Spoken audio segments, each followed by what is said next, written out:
Blood Orange by Harriet Tyce, published by Wildfire Books, set in contemporary London. So I really enjoyed reading this book. It's got a great cover, it's a good 300 pages long, and it's a good example of the domestic noir genre. So Alison is the protagonist. She's a criminal barrister who is leading a rather chaotic life. She has an alcohol problem. Her husband Carl is good at passive aggression with her. She has a daughter, and she's also having an affair with Patrick, who's her solicitor. So her life is very muddled, very chaotic, and it's very hard for her to see the wood for the trees.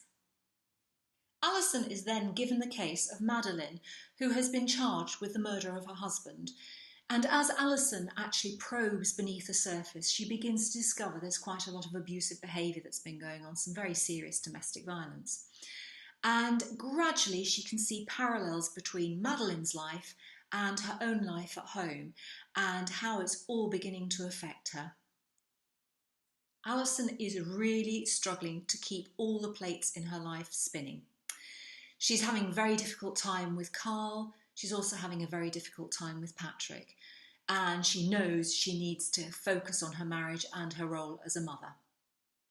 So Blood Orange has been on my radar now for a couple of months, and I'm really pleased, I've got to it and read it. I'd find a couple of hours down the line and I'd still be reading it. So, it is good, it's gripping, it's a nice style of writing. This is a debut novel, so it'll be interesting to see where Harriet Tyce goes next. London gets a pretty good look in. There's Archway to and from central London, and even the Travelodge at Covent Garden gets a bit of a look in.